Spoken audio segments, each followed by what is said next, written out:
Gaano ka nakatagal nakatira sa iyong kapitbahayan?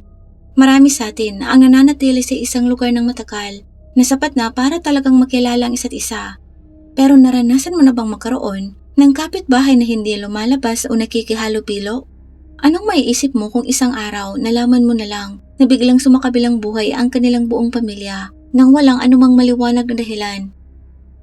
Noong 2022, umaga ng November 11, si Asyong, ang pinuno ng kapitbahayan ng Cetra Garden 1 Residency, ay nilapitan ng isang nag-aalalang jogger na nagrereklamo tungkol sa mapahong amoy.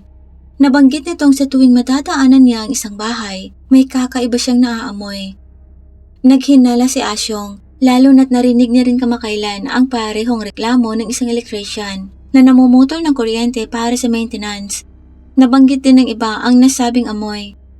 Pakiramdam na may mali, nagpasya si Asyong na bisitahin at tingnan ang nasabing bahay na pag-aari ng isang lalaking nangangalang Butyanto at ng kanyang pamilya. Kasama ang ilang residenteng nag-aalala rin, dumating sila sa bahay alas 6 ng hapon at nakitang nakalak ang gate mula sa loob. Sa kabila ng pagkatok at pagtawag kay Mr. Butyanto, walang tumutugon. Walang ibang pagpipilian, pilit na binuksan ni Asyong at ng grupo ang gate at lumapit sa bahay. Patuloy silang tumawag at kumatok sa pintuan, ngunit wala pa rin natatanggap na sagot. Maya-maya, binuksan nila ang bintana at sinilip sa loob. Nang hawiin ng mga kortina, natakot sila nang makita nila ang isang wala ng buhay na katawan sa loob. Nang matanggap ang ulat tungkol sa natagpuang walang buhay na katawan, mabilis na dumating sa pinangyarihan ng mga pulis. Ipinaalam sa kanila ni Asyong ang sitwasyon bago sila pirsahang pumasok sa bahay ni Butyanto. Gamit ang mga flashlights, mausisang hinalughog ng mga opisyal ang bawat silid at laking gulat nila nang makitang hindi lang isa, kundi 4 na katawan ang nasa loob. Kakaiba ang kalagayan ng mga katawan, halos kalansay ng mga to na parang namamify. Kinilala ang mga labi bilang sina Rocianto Gumawan, 71 years old, Rene Margarita, 68 years old, Butyanto Gunawan, 68 at Danjan, 42. Agad na dinala ang kanilang mga labi para sa pagsusuri. Iba-iba din ang lokasyon ng katawan ng matagpuan. Isa sa likurang kwarto, 2 sa gitnang silid at isa sa sala. Sa pagpapatuloy ng investigasyon ng pulisya sa loob ng tahanan, wala silang nakitang sinyales ng pagkikipaglaban o pag-atake. Lumilitaw na maayos ang lahat na walang anumang palatandaan ng kaguluhan na naging dahilan para palawakin pa nila ang kanilang pagtatanong sa labas ng agarang pinangyarihan ng insidente. Sinisiyasat ang background ng pamilya at ang pagkikipag-ugnayan ng mga to sa lipunan. Naging maliwanag sa kanila na hindi nakikihalo-bilo ang pamilya. Maging ang kapitbahay ng mga to na nakatira mismo sa tabi ng kanilang tahanan simula pa noong 2002 ay sinabing hindi kailanman nakilala o nakausap man lang ang sino man sa pamilya. Ayon sa kapitbahay na to, laging nasa loob ng bahay ang mga miyembro ng pamilya. Iniiwasan ang mga social gatherings at bihirang makipag-usap sa iba. Nalaman din sa karagdagang pagsisiyasat na matagal nang ganito ang pamilya kahit paman sa dati nilang paninirahan sa Gurong Sahari. Inilarawan ni Mr. Mochi, ang pinuno ng kapitbahayan doon, ang kakaibang pagka-introvert ng pamilya. Nagpapakita pa nga umano ng kawalan ng interes maging sa sarili nilang kaanak. Naalala niya ang isang pangyayari kung saan nahulog at nasugatan ang ama ng pamilya, pero hindi man lang siya dinala ng kanyang mga anak sa ospital. Sa panahon ng kanilang pagsisiyasat, nalaman din ng mga pulis ang limitadong komunikasyon sa pagitan ng mga miyembro ng pamilya, lalong-lalo na sa pamamagitan ng mga text na puno ng mga negatibong salita.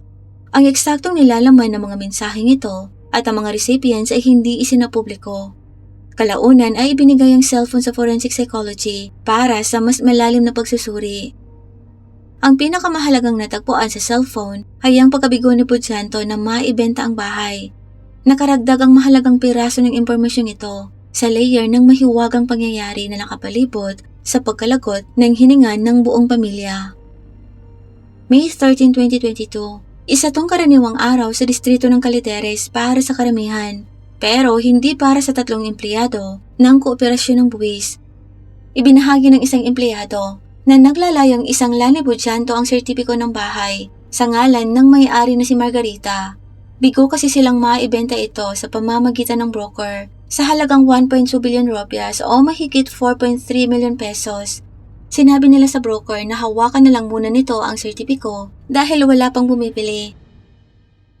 Nang dumating ang dalawang empleyado ng buwis at ang broker, napansin nila ang nabubulok na amoy. Pero sinabi ni Butyanto na mula lang ang amoy sa hindi malinis na imburnal at kinumbinsi silang pumasok sa bahay.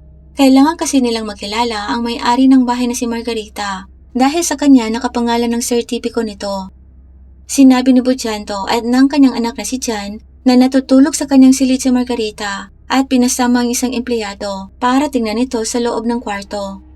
Pagpasok sa silid, sinalubong ang empleyado ng napakasangsang na mabahong amoy at nagtataka siya lalong-lalo na nang sinabi ni Jan na huwag buksan ng ilaw dahil sensitibo na umano ang paningin ng kanyang ina. Bilang paggalang, sinubukan niya na lang nagisingin si Margarita pero wala tong tugon. Pakiramdam niya talagang may kakaiba. Dahil sa hindi pang karaniwang kondisyon ng balat ng ginang, lihim niya ginamit ang flashlight ng kanyang cellphone at natakot siya nang matuklas ang wala ng buhay ang ginang.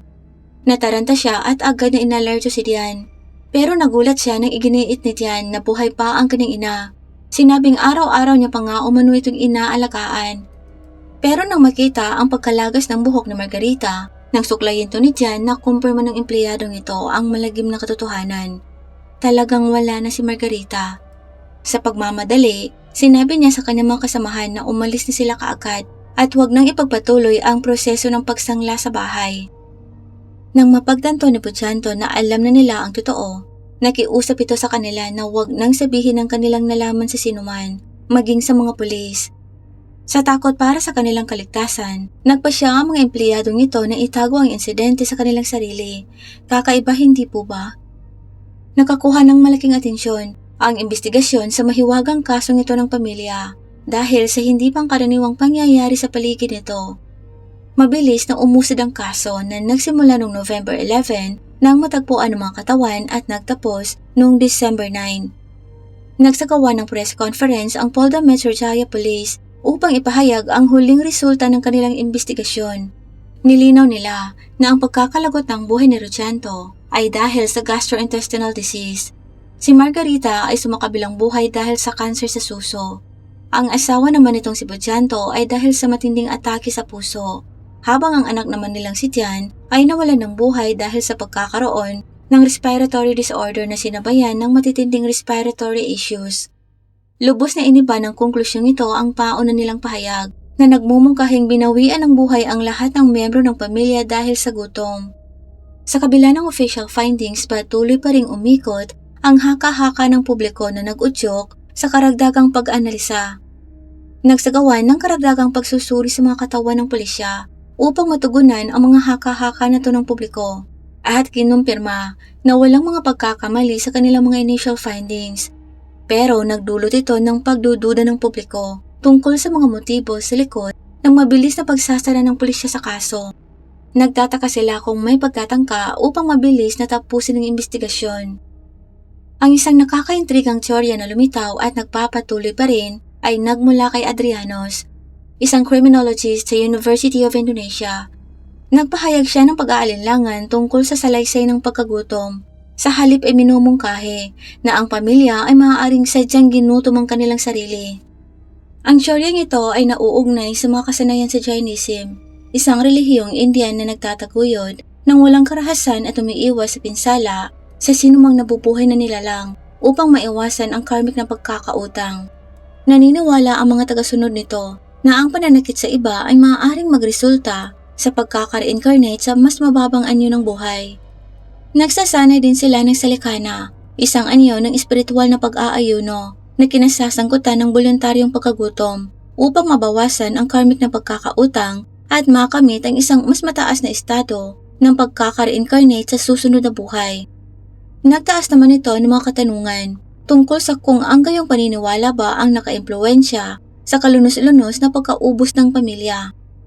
Iminungkahi ni Adrianos na ang pamilya ay maaaring nakikibahagi sa pag-aayuno ng salikana, umaasang makalaya mula sa kanilang pagdurusa, bagaman nananatiling hindi maliwanag ang eksaktong katangian ng kanilang pagdurusa. Iminungkahi niyang maaaring naimpluwensyahan ang pamilya ng isang kulto o maling paniniwala na humantong sa kanila sa gayong matinding aksyon. Umani ng atraksyon ng teoryang ito pagkatapos na maihayag na ang mga aklat na may kaugnayan sa mga mantra at posibleng mga kulto ay natagpuan sa pinangyarihan na nakakuha ng matinding atensyon ng publiko. Gayunpaman, mabilis na ibinasura ng pulisya ang nasabing teorya. Nag-aalala sila tungkol sa posibleng pinsala sa reputasyon ng pamilyang sumakabilang buhay. Binansagan naman ng sosyologong si Jamhari ang haka-haka bilang hindi kapanipaniwala.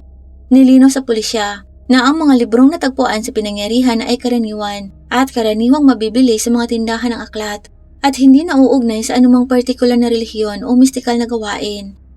Isang mas siyentipikong paliwanag ang lumitaw nang magsagawa ng press conference ang West Jakarta Metropolis. Ang punong komisyoner na si Pasmaroy ay nagulat na sa mga pagsusuri, walang nakitang mga palatandaan ng karahasan sa mga katawan, pero may kapansin-pansing kawalan ng pagkain sa kanilang mga tiyan. Ito ang naging dahilan upang maniwala ang mga pathologist na ang mga biktima ay hindi kumain o uminom sa loob ng mahabang panahon, na naging sanhi kaya't na mummified at natuyo ang kanilang mga hitsura. Katulad ng mga kaso ng mga monghing sumasailalim sa sadyang pag-aayuno hanggang sa mummification. Ang teorya ng gutom ay nagtataas ng maraming katanungan, lalo na kung isasaalang-alang ang kalagayan ng pamilya. Hindi sila mahirap, nakatira sila sa isang disenteng tahanan, may sasakyan at iba pang mahalagang ari-arian. Iminumungkahing meron naman silang paraan upang maiwasan ang gutom. Kung lubha silang nangangailangan ng pagkain, maaari naman silang magbenta ng ilang mga ari-arian o humingi ng tulong sa mga kamag-anak o kapitbahay na malamang na magbigay sa kanila ng tulong. Ang mahiwagang pagkaubos ng pamilyang ito sa Caliteres ay talagang nagbukas ng hani ng mga psikolohikal at sosyologikal na teoryang dapat isaalang-alang. Ang voluntaryong pagkagutom at shared psychotic disorder ay kabilang sa mga potensyal na paliwanag. Ang shared psychotic disorder ay partikular na nakakaintriga, lalo na sa mga nakakaalam sa Burari case, isang sikat na kaso ng India kung saan maaaring magbahagi ang mga miyembro ng pamilya ng mga maling paniniwala na posibleng humantong sa mga kalunos-lunos na resulta. Ang isa pang psikolohikal na dimensyon na dapat isaalang-alang ay ang matagal na karamdaman ng kalungkutan. Ang kondisyong ito ay kinasasangkutan ng matinding pagtitiis ng kalungkutan. Ito ang maaaring paliwanag tungkol sa mga pag-uugaling na obserbahan sa pamilya tulad ni Jan. Ang pagsusuklay nito sa buhok ng wala ng buhay na ina ay nagpapahiwatig ng pagtanggi o kawalan ng kakayahang tanggapin ang pagkawala nito. Gayon din ang liblib na pamumuhay ng pamilya at mga potensyal na pagkikibaka sa pananalapi ay maaaring nag-ambag sa kanilang pag-aatubiling humingi ng tulong. Ang binansyal na pasanin ng mga gastusin sa libing ay maaaring humantong sa kanila na patuloy na manirahan sa isang bahay kasama ang mga katawan ng miyembro ng pamilyang nalagutan ng hininga na maaaring nagpalala sa kalusugan ng isip o kahit na pisikal na kalusugan dahil sa kapaligiran. Ginagawang mas komplikado ang kasong ito dahil sa iba't ibang mga teorya mula sa mga ritualistikong kasanayan hanggang sa mga psikolohikal na karamdaman. Nananatili itong hindi nalulutas para sa marami na walang tiyak na sagot na magagamit dahil sa kakulangan ng mga nakaligtas upang magbigay ng mga kalinawan. Ang bawat teorya ay nag-aalok ng ibang lens kung saan makikita ang trahedya, maging ito man ay mga kultural na kasanayan, mga isyu sa kalusugan ng isip o social isolation. Umayon ka man sa isang ideya ng isang ritual, isang psikolohikal na pagkasira o isa pang paliwanag, ang kalunos-lunos na kwento ng pamilyang ito sa Caliteres ay patuloy na pumukaw ng pag-iisip at debate tungkol sa mas madilim, mas mahiwagang aspeto ng kalikasan ng tao at mga impluwensya ng lipunan. Ano po ang mga saloobin ninyo tungkol sa kasong ito? Ibahagi po ang inyong mga opinion sa comment section sa ibaba. Ito lang po para sa araw na to. Salamat po sa panonood. Mag-ingat po tayong lahat.